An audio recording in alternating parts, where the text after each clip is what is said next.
Happy Saturday, everyone. Welcome to Pride TT's third week of activities for 2021. As you know, we're all virtual this year, and we're so happy to be here with you all. Your participation encourages us to keep up with our work, which is focused on highlighting the positive contributions of LGBTQ persons to Trinidad and Tobago's national development. Each year, Pride TT's management committee spotlights critical segments of or issues facing our LGBTQ family. And all of our details on this year's and any other activities from our past can be found on our website, pridett.com, or all of our social media platforms. And we want to thank our IT team, headed up by Aaron Papin, Anton Gonzalez, and Kesa Smith, who have made the website possible. This year's theme is Power, which focuses on the struggle and yet power of a woman and their history, which helps build our movement. We have developed and curated over 30 events, 30, that's a lot, aligned with this theme with several community and ally partners, and we thank them for their partnership and friendship. And speaking of partners, we have one of our great partners today, the US Embassy, who is sponsoring our streaming of the film Share, which is an LGBTQ short film. And today we'll have a panel discussion with the filmmakers while we stream the film. At this time, I would like to invite the Charge D'Affaires of the US Embassy, Shante Moore, to deliver greetings on behalf of the US Embassy to us. Welcome, Charge. It's an honor and a pleasure to have you. All right. Thank you, Josh, and good evening, everyone. I am pleased to be part of this initiative. The U.S. Embassy is proud to support advancing the human rights of the LGBTQI community in Trinidad and Tobago. President Biden wasted no time after he took the oath of office earlier this year in promulgating the presidential memorandum on advancing the human rights of lesbian, gay, bisexual, transgender, and queer and intersex persons around the world on February 4th. The Biden-Harris administration executive order guides the efforts of the embassy to infuse these rights into the work we do in Trinidad and Tobago. To celebrate Pride Month with Trinidad and Tobago's LGBTQI community, the embassy held a Facebook Live event with our public affairs officer in conversation with representatives from Pride TT and the Women's Caucus on June 22nd. For the first time ever, the U.S. Embassy in Trinidad and Tobago flew the Pride flag over our embassy beginning on June 26 to coincide with the first day of Trinidad and Tobago's Pride Month. I am honored to represent the United States government and participate in this important conversation with Pride TT in collaboration with our embassy and its partners from the American Film Showcase. I would like to thank the American Film Showcase and American filmmakers Ellie Wynn and Barna Sass for taking part in this global conversation. I look forward to our continued partnership with Pride TT to advance the rights for the LGBTQI community in Trinidad and Tobago. Thank you.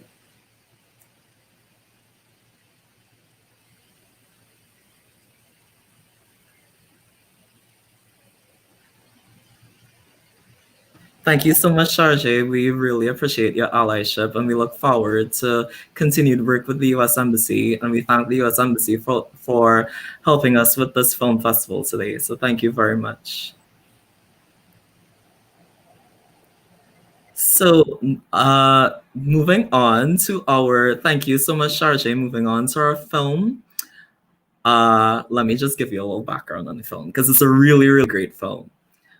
So the synopsis is, Tim Chow is an 18-year-old Asian American with more than 4 million followers on Instagram. He lives online, grabbing his phone first thing in the morning and even taking baths with it sometimes. Although Tim usually shares funny memes, he occasionally posts about mental health. In exploring his reasons for these posts, we discover he has created a different persona online than in real life. Will he be able to reconcile the two? Tackling issues of identity, sexuality, family, and communication, the film is a breathtaking yet ultimately uplifting story about a Generation Z teenager at an important crossroads in his life. And this film was created by Ellie Wan and Barna Sass. So, to view the film, we have two links posted in the comments on our social media, Facebook, Twitter, Instagram. Please go to Eventive or Vimeo, view the film, and we will be back here at 5:20, 5:25, for a panel discussion with filmmakers Ellie Wan and Barna Saz.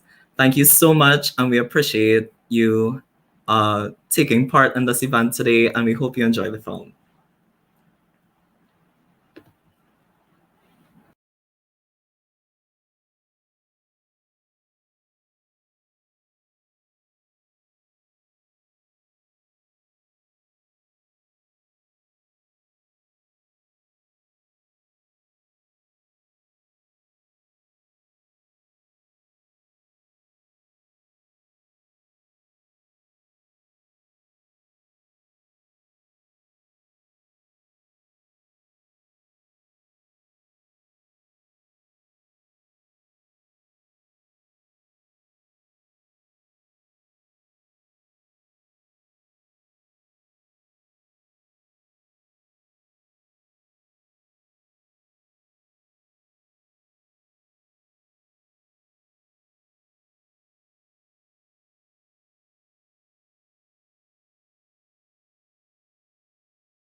I'm sorry. Hello, everyone. I hope that you viewed the film and it was as impactful to you as it was to me.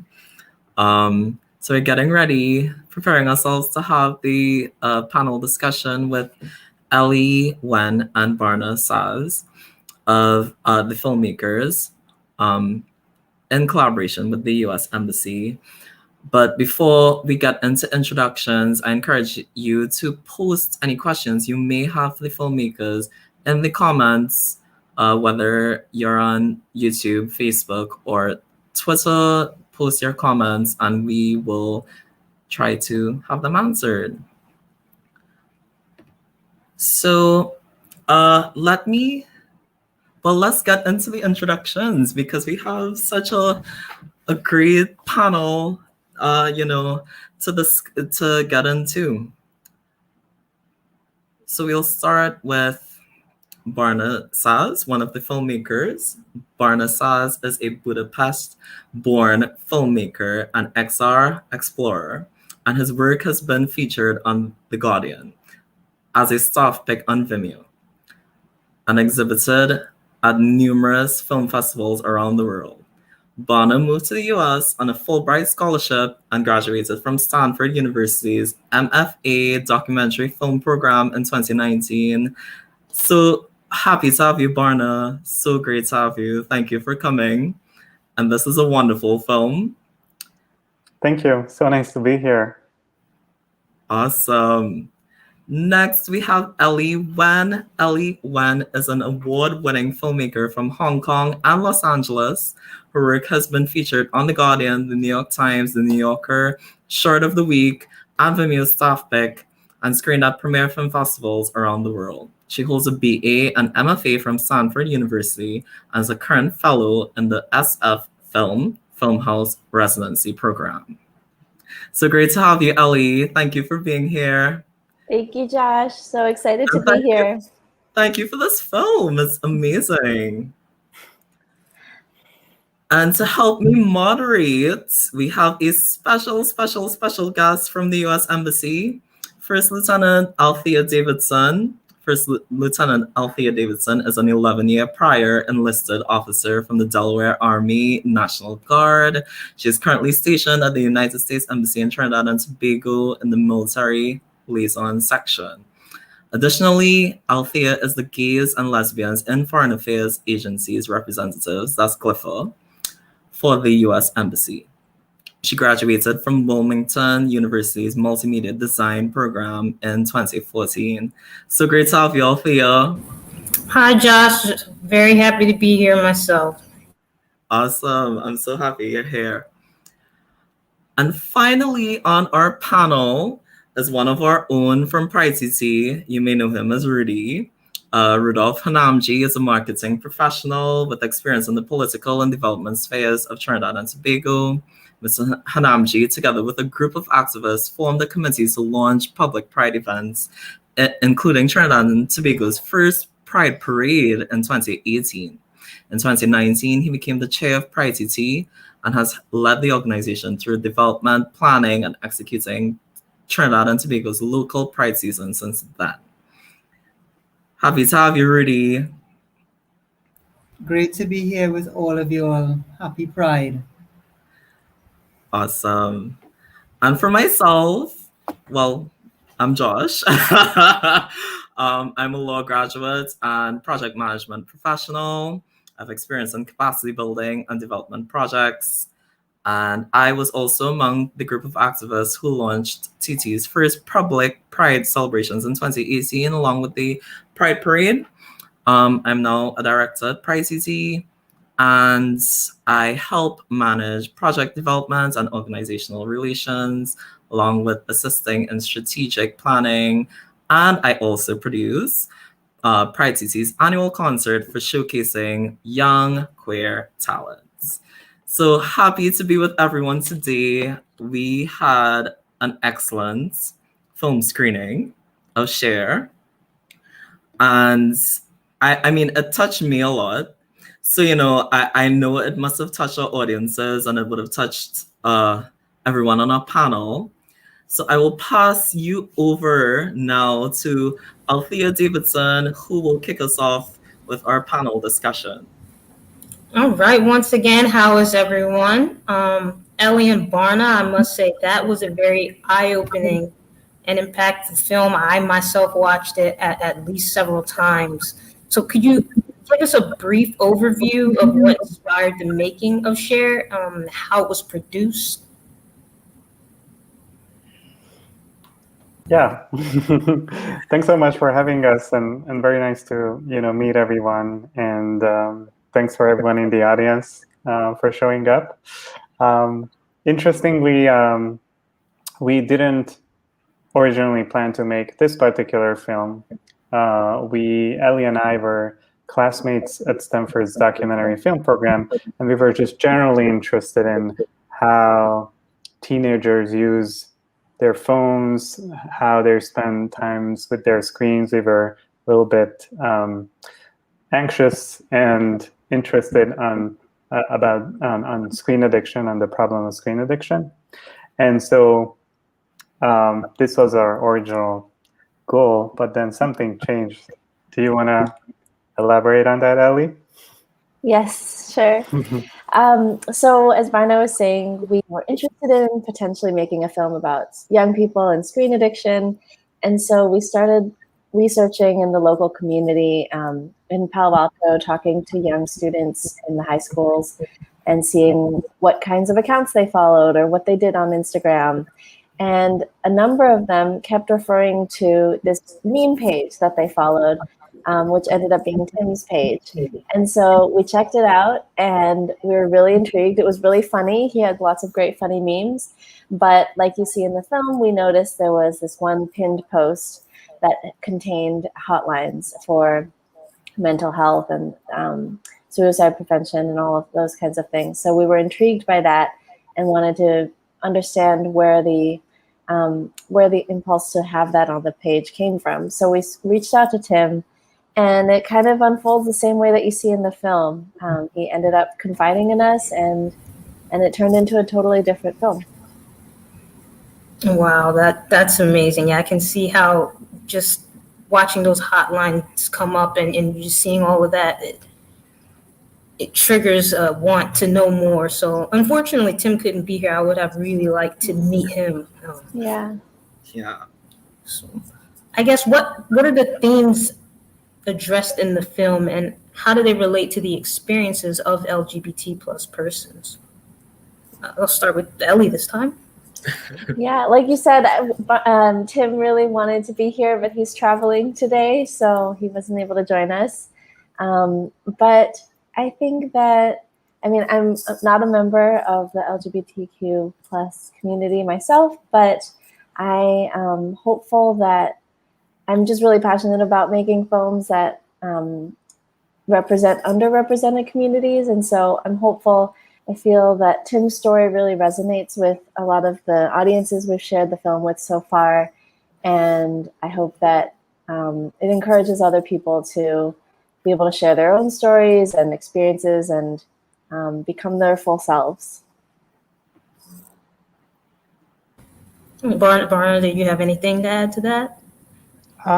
No, I share the same goals and spirit. And just going back to the first question, it was really meeting Tim himself, learning. He opened up to us very early on in our conversations, and he shared with us, even before he shared with anyone in his family, that he was gay and that he had a lot of struggles with this. And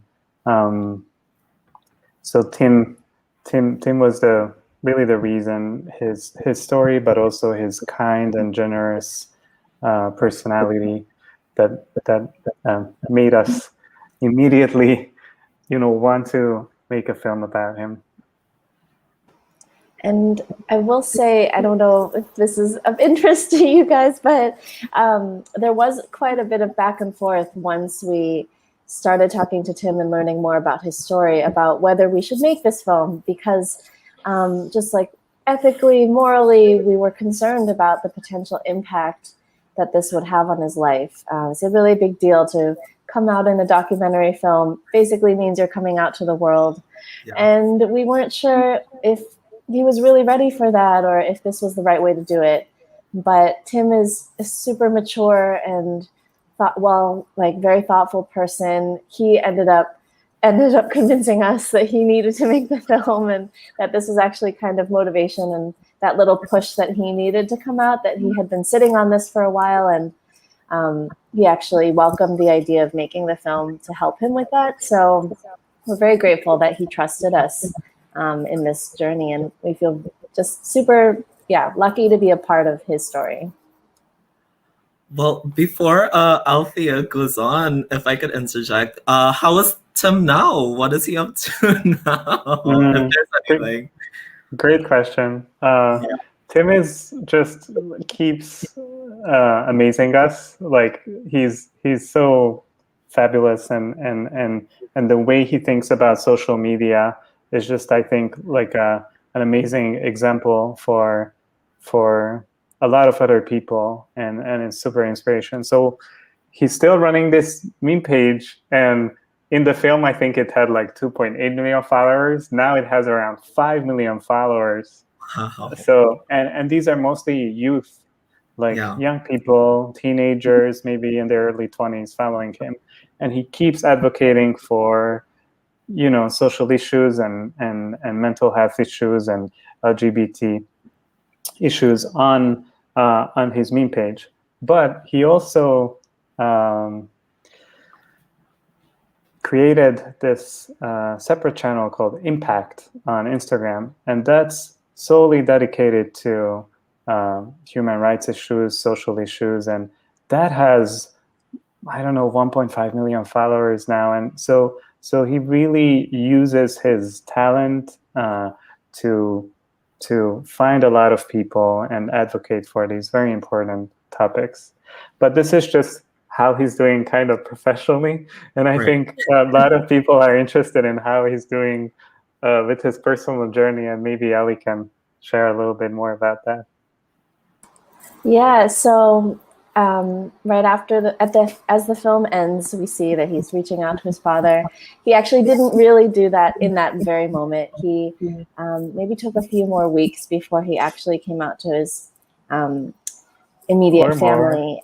Yeah. Or more. I forget exactly the timing now. We've been like, oh, Tim, you know that the film is going to come out very soon. And he was like, yeah, I still haven't talked with my family. I mean, it just shows that it's a very important and very difficult decision. Yeah.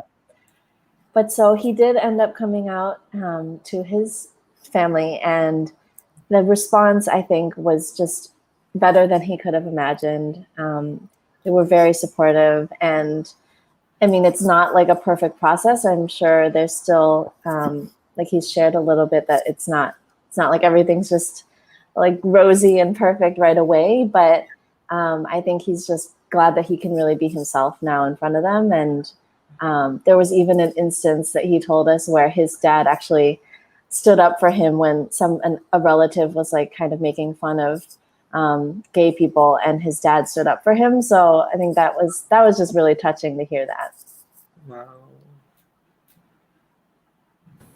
Wow, that's great to hear. It's always comforting when you have a supportive family with you. It might not be perfect, but when you have at least one or two people you can confide in, that's always better. Barna, you actually mentioned about Tim's struggles with putting this film out. So with that said, I mean, very important issues we saw in the film: conversion therapy, mental health, and coming out, that was addressed. Can we discuss, I guess, the impacts of these issues as experienced by LGBTQ persons, how allies play a role in this issue? I know, for instance, we saw Tim's online friendship and his emotional call with his cousin. Yeah, definitely. I mean, I can only, just kind of talk about based on what Tim shared with us. And that was actually, again, just very brave from Tim, that these were real messages and kind of memories from his past, and he opened it up for us. And when he was in his real life, in his everyday life, he was going to high school and he was pretty isolated. He actually told us that he just didn't feel, he really didn't have confidence because he felt that something was just different about him than the others. And so he really didn't have a lot of friends in real life. There was a period in his teens. And it was, as you said, this online community, when he started reaching out to some strangers, or some strangers started reacting to some of his posts, and he engaged in these conversations. That was an easier way for him to start sharing about, this then secret. And that was a very important first step, I think, for him to realize that, oh wow, that there are people who he can share this with, and they are totally supportive. And I think that started this whole journey of just sharing it with more and more people. And just to kind of add on to that, I think what Tim's experience that we see in the film and that we experienced in real life in that room with him showed just the importance of having that safe space and those allies, like you were saying, his cousin Michelle, people around you that it's okay to be yourself with. I think that's just super important, because you never know, these glancing comments that his dad would make, these hurtful jokes, you never know the impact that can potentially have on the people around you. So it's like a super, rudimentary, basic concept, but just thinking about how the words you're using and the space that you're creating around you really impacts of others in your life. So yeah, just we need more Michelles and allies like that too. Totally. Yeah, I think in terms of the issues of coming out and allyship, sometimes it's so hard to know who are your allies around you until you get certain comments from them and you start hearing how they feel. I mean, myself, with my own coming out experience, I went through a really tough time coming out to two of my elementary school. We grew up together, best friends. And it was hard because at first I thought they would be homophobic because of things that they would post online. And people just say things and do things in jest, and they are not aware of how it impacts other people. So to Ellie's point, being aware of how it impacts on the people around you, because you never know what people are dealing with, what they're going through, I think is one of the most important things here. And even with conversion therapy, having allies around you who could really help you deal with the trauma of having to even consider or being subjected to conversion therapy, is really important, because there's a lot of issues that go into conversion therapy that leave lasting, damaging effects on LGBT people. So those are some really, I want to applaud you, Ellie and Barna, for addressing themes such as these in the film, because they're really serious themes and really important to the community. Well, thank you. And Thank you it was much. really because of Tim and his just generous way of sharing all these details. And you can really see in the film that it's definitely been super, super hard and taxing on him, all of these themes that you mentioned, Josh. And yeah, we're just really happy that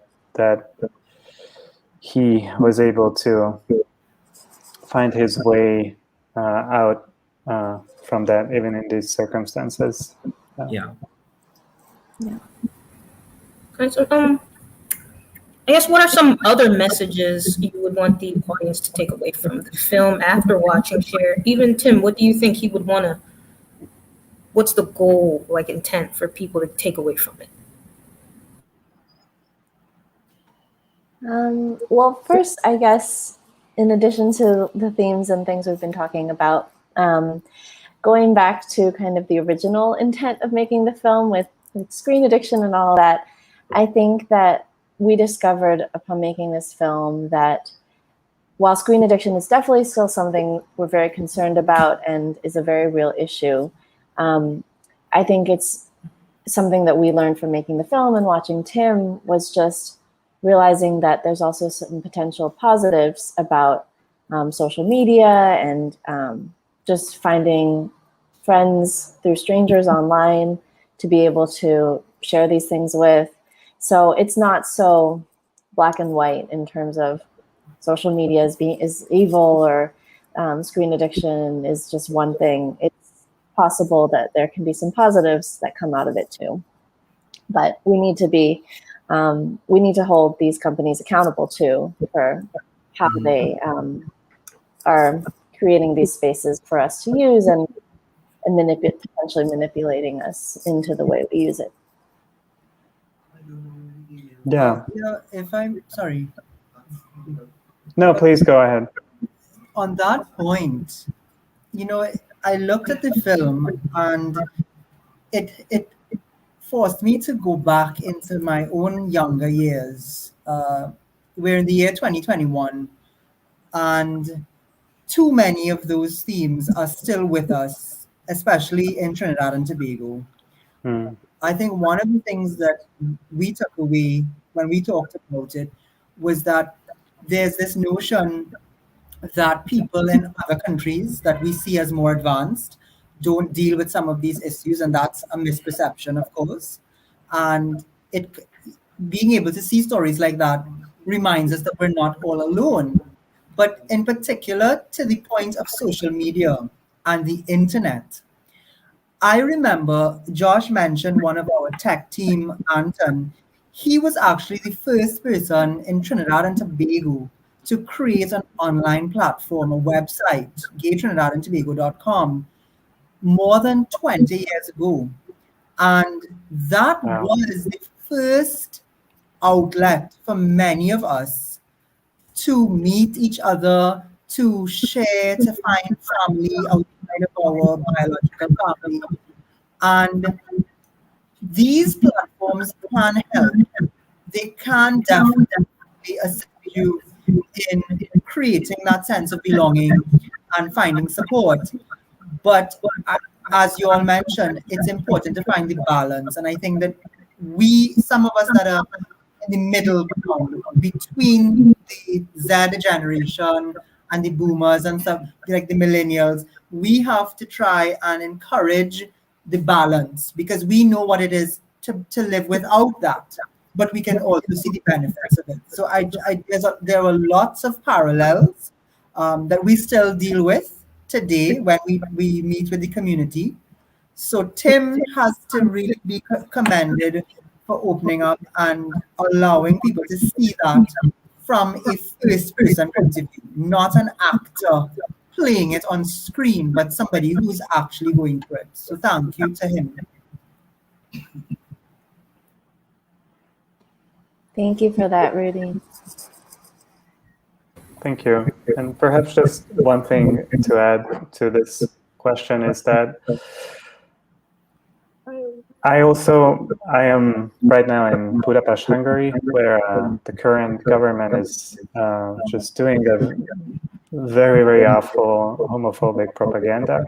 And they're actually making law that is making the life of the LGBTQ plus people just much harder.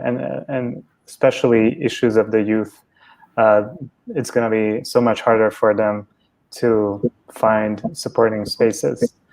And I feel that I always think about, how we can talk to people who are homophobic. How can we somehow try to change their minds?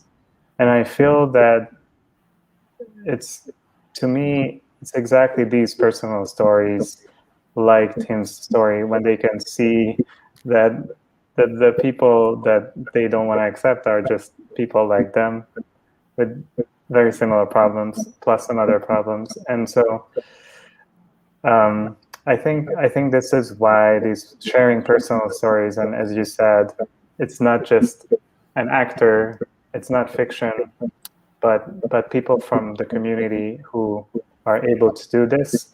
I think that's always very powerful.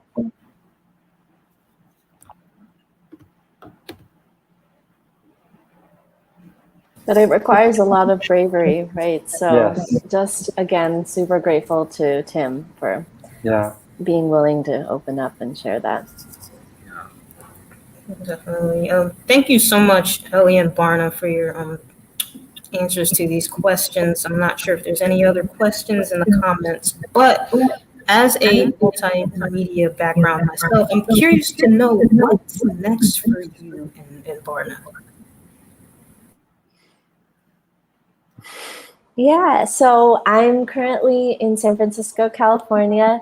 Barna and I both graduated from our MFA program 2 years ago now. And so I'm just out here trying to make new films. And I'm currently working on my next project, which is about actually about a teen crisis hotline run by teenagers. And again, kind of dealing with mental health, but especially during the pandemic, seeing how the toll was like just the pandemic's mental health toll on these young people is affecting them. So yeah, I'm doing that right now. And Barna? I am right now in Budapest. I just moved back a couple of months ago from San Francisco. And I am just finishing up short documentary that also Ellie participated in a little bit about the election night in the US in November. That was a very special night with a lot of anxiety from all sides and a lot of stakes. So we kind of captured that moment. And also I'm very interested in new media. So in virtual reality and augmented reality and how we can tell stories through those new media. And so I'm working on an environmental mobile augmented reality piece. That sounds amazing. There was a lot of anxiety in Trinidad and Tobago on that night as well. On the election, trust me. I'm sure. Yeah, all around the world. Yeah.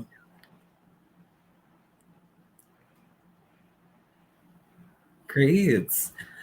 So thank you so much, Ellie and Barna, and we hope to keep up with your work as you move forward.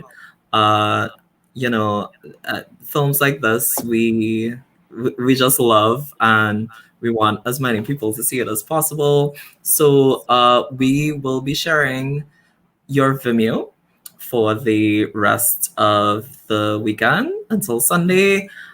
Please check out Share. It's a really great film.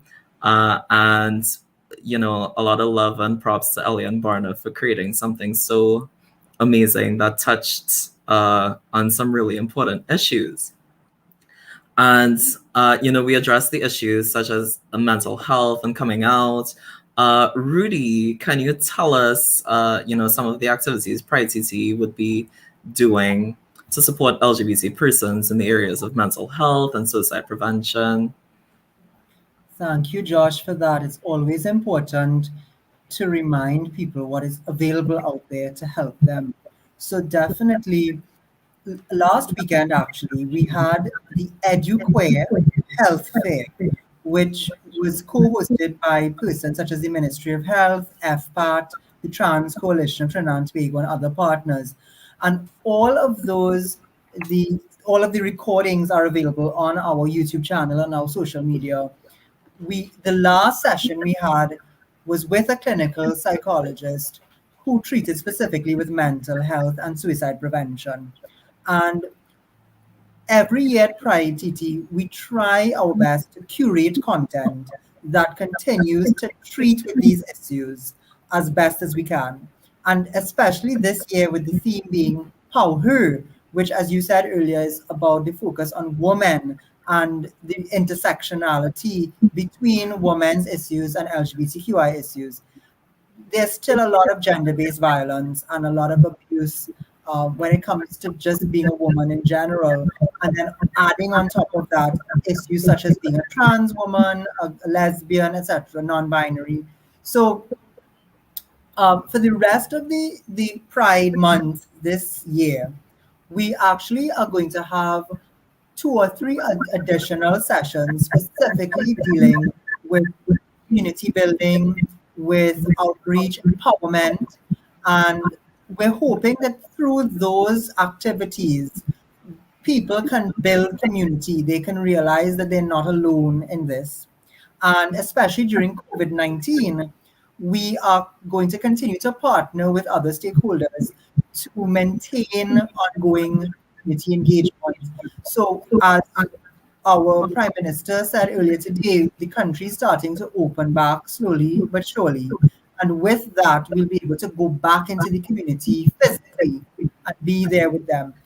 We want to encourage people to reach out to us if they are having any challenges, if they need assistance, they need psychosocial support, so that we can put them in touch with community liaisons and persons who are trained in this field. The last thing I wanted to add is simply that it is important for our allies in particular to continue to join with us during Pride Month and even after. The allies assist us in demonstrating that when we're really not in this together, there are even intersectional issues with them. So one of the events we're having next week is about allies and activism. So again, reach out to us. We're here. We have a lot of networks and a lot of stakeholders that we can put people in touch with. And I'm happy to say we will be launching our Generation Gap mentorship program with Scotiabank. And 30 young persons between the ages of 17 to 25 will have the opportunity over 10 months to be trained in a number of skills that deal with personal development, entrepreneurship. But every single month, they will have a mental health check-in and a wellness session. So even in that regard, our programming is as broad and as specific as it needs to be to ensure that the community benefits and is able to build empowerment and independence and really develop that sense of there is more to come. I can make it through this, and there's a community there to support us. So again, just stay tuned to all of our social media platforms and our website, and you get all the information. And again, thank you to Ellie, Barna, Althea, and the US Embassy, Charge D'Affaires, and Kirsten, everybody on the team, Cavell, who made this a possibility. And to you, Josh, for bringing everything together. Thank you. Thank you so much, Rudy. We appreciate all of that information. And someone who I've been excited to speak to since the start, Althea, as you're a member of GLIFA, you're a representative of GLIFA. So tell us a little bit about GLIFA, the support that it gives to, LGBT persons in foreign affairs outside of the U.S., and sort of what activities and actions that the U.S. Embassy is taking within the season and throughout the year to support LGBT persons.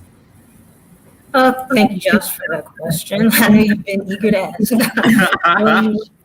So the Gays and Lesbians in Foreign Affairs Agency's role, they're a nonprofit organization that prides itself on promoting LGBT plus human rights around the world. I know there's 130 embassies and consulates as a whole for International Day Against Homophobia, Transphobia, Biphobia, and Pride Month. I know that over 40 of the posts, we mark the occasion by flying our flags, organizing discussions, media engagements such as this one, and other activities organized by the GLIFA Post representatives. Recently, we actually put together a WhatsApp group for the post reps. It quickly became a valuable tool for us to share experiences, challenges, and best practices that each post may have. It's definitely an organization with multiple resources for our employees, our posts, and allies of the LGBT community. I know we still have a long way to go to achieve equality and, just build a more diverse and inclusive State Department for our foreign affairs workforce, especially in the Caribbean island areas. Funny to note, GUFA actually was established when I was born, so that's interesting, which is not that long ago. Don't ask how old I am. But when it comes to what the Trinidad and Tobago, the U.S. Embassy here in Trinidad and Tobago is doing, the CDA, he mentioned earlier, so we hosted that Facebook Live event with the Public Affairs Office in conversation with representatives from PRITT, yourself, Josh, and the Women's Caucus, and that was June 22nd. We flew the pride flag myself. Actually, we flew the pride flag for the first time on your flag day here in Trinidad and Tobago, so that was very extremely important for us. And myself as the GUFA rep, I'm engaging with you guys, trying to, establish that relationship. I know Pride Month for us in the United States has come to a close, but myself being down here, I want to engage more with you guys, Pride TT, for the rest of the month here. Whatever the calendar of events holds, for the remainder of the month, but also hopefully throughout the year, because, in the U.S. we pride ourselves on diversity and inclusion, so supporting the LGBT plus community is really an ongoing effort. Thank you so much, Althea.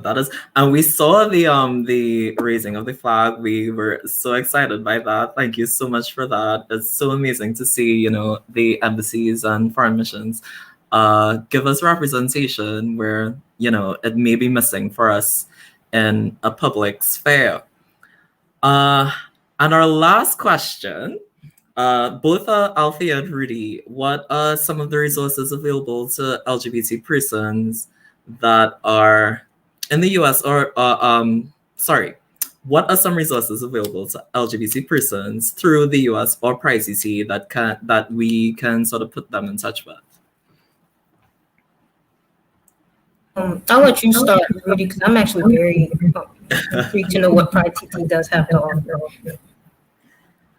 So actually, we have now PRITT's main focus is highlighting the positive contribution of the LGBTQ community to Trinidad and Tobago's development. So people think of it as the parade, and they think of the events like this evening's screening and the discussions. But what we've actually also created are several databases that people in the community can utilize to develop themselves and to find revenue streams. So we have a business database for queer-owned and queer-friendly businesses. We also launched 2 years ago the IRI Queer Film Exhibit, and this year we launched the first ever Caribbean virtual queer gallery. So queer artists can showcase their work and basically find support and buyers. We also have a queer HR directory. So if you're someone who's looking for work, if you are unemployed, but you have certain skills, we can assist you in matchmaking with other persons in the community. And, last night, we actually hosted a session with the Latin American queer immigrants, representatives from that community in Trinidad and Tobago. And we've decided to launch a Latinx chapter of PRITT. Again, it will be one of the first of its kind in the region, where we will have people from that community, persons of that identity, to join with us and develop programming specifically geared towards the Latinx and other immigrant populations. So what message should you take from all of this is an ongoing process. We're building resources. I mentioned the mentorship program. But if you all have ideas, if persons are listening to us and you have things that you'd like to do, if there are projects that come to your mind, reach out to us, leverage us, because we act as a platform for the community, and you can see how many partners we have and stakeholders we can reach out to. So get in touch with us, bring your idea to the table, and who knows, next year for the 5th anniversary, you could be launching a program at Pride TV. So there's a lot that can be done, and there's to me, the sky is the limit. You need to go through some rain, because you can't have rainbows without the thunderstorms. But the sun will shine again tomorrow, and Pride TT is here to assist our community in developing that capacity. So stay tuned. There's a lot going on, and there's a lot more to come. Thank you so much, Rudy. Let's hear from Althea. That's actually a lot, Rudy. I didn't expect for you guys to have that much. I would look forward to putting our heads together, from the U.S. Embassy and Pride TT, and see what we can do in the future just to add to those resources. I really do like working with smaller communities. It means a lot to me because I can get a lot more. I feel I can get a lot more from that. As far as the resources that the U.S. has, I know GLIFA itself has a list of resources. Usually those requests for those come from parents of LGBT youth for a list of resources for their children. GLIFA, they support and advocate for LGBT employees and all eligible family members of all ages. So our resources are anywhere from gays and lesbians and straight education network. We have the Human Rights Campaign, National LGBTQI Task Force, Gay and Lesbian Alliance Against Defamation. So that's GLAAD. So there's no limit to where you can reach out for your resources. As far as military resources, because I am in the military, there's Military One Source that all of our soldiers have access to. We have the Military Crisis Line. So there's definitely no shortage of where you can turn to from the U.S. perspective. Thank you so much, Althea. I think that is an excellent sort of platform for those resources, and we can't wait for continued collaboration between Pride TT and the U.S. Embassy to really help develop our community and get us to where we need to be. And as we bring this session to a close, I just want to continue to say thank you to Ellie and Barna, but also Ellie and Barna, can you give us your final words? Anything you'd like to say, just let us know. Well, first of all, really thank you so much for inviting us and screening Tim's story. It's been just great to hear how much already, Pride TT has done and all the plans for the future. And it's just so inspiring. As I mentioned, I'm in a country which has serious issues around this topic, and organizations like these, and also embassies, are so valuable. And so I just want to say, please continue doing this, and thank you for doing everything. Thank you so much, Barna. Yes. Same here.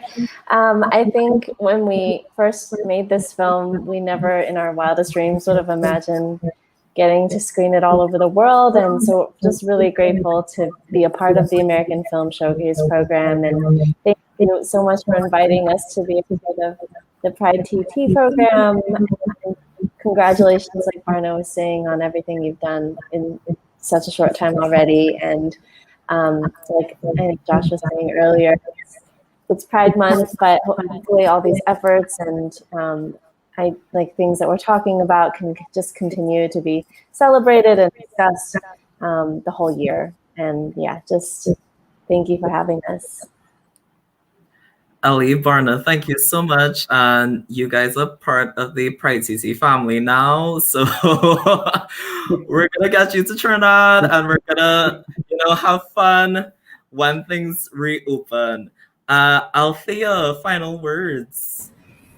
Hi, thank you, Josh, and thank you all for having me. Thank you, Ellie and Barna, for this. The film, like I said, it was very eye-opening. Sometimes you just need to watch that film to just get you back, get back level-headed. Looking ahead, I know Glypha, we've had some positive developments. More work definitely remains, ensuring that our employees and our managers know resources and regulations available to the LGBT employees are important. Pride TT, like I said, I'm so excited to work with you for the remainder of Pride Month, but like I said, it's an ongoing effort, so hopefully we can get together for the remainder of the year. So thank you for having me. Thank you so much, Althea. You are also part of the Pride CC family now. And, we're so happy to have you as a collaborator. Rudy, any final comments? One final comment. Tim said it. He said what he's doing is about saving lives. And if you listen to some of our past media and public speeches, we say that all the time here. We always say, if you could save one life, you may not know who that is, because people see what you're doing and they are impacted positively, but you may not get that feedback. If you save one life, then everything all of you all are doing, all that Tim has done, all that we are doing would be worth it. So here's to saving that extra life and many more. Happy Pride. Happy Pride. Happy Pride. Thank you. Pride. Happy Pride, and thank you. Awesome. Thank you so much, guys. And thank you for joining our panel. I want to, before we close off, thank the U.S. Embassy, the Public Affairs Office, Kervel, Kirsten, and the Charge D'Affaires for giving us this opportunity to collaborate. And again, thanks to Elian Barna and Althea Davidson for co-moderating with me. Thank you so much. And as we move on to our the rest of our program, tomorrow we will be having at 4:30 a reunion with our concert artists and myself, where we talk about our experiences producing the 2 concerts that we've had for platforming LGBT talent. And at 6, we have a conference with all the Caribbean Prides headed up by Rudy. Remember to check out pridecc.com for updates. Check out all our social media. It's all there. And, if anyone wants to volunteer, if you need information, if you need to get in contact with someone to get resources, we're here. Just get in contact with us. We have a contact page on our website and through our social media. So thank you, everyone, for joining. Thank you for listening. And we hope to see you soon. Bye-bye, everyone. Bye, guys. Be safe. Thank you, you. Josh. Thank you. Thank you, everyone. Thank you.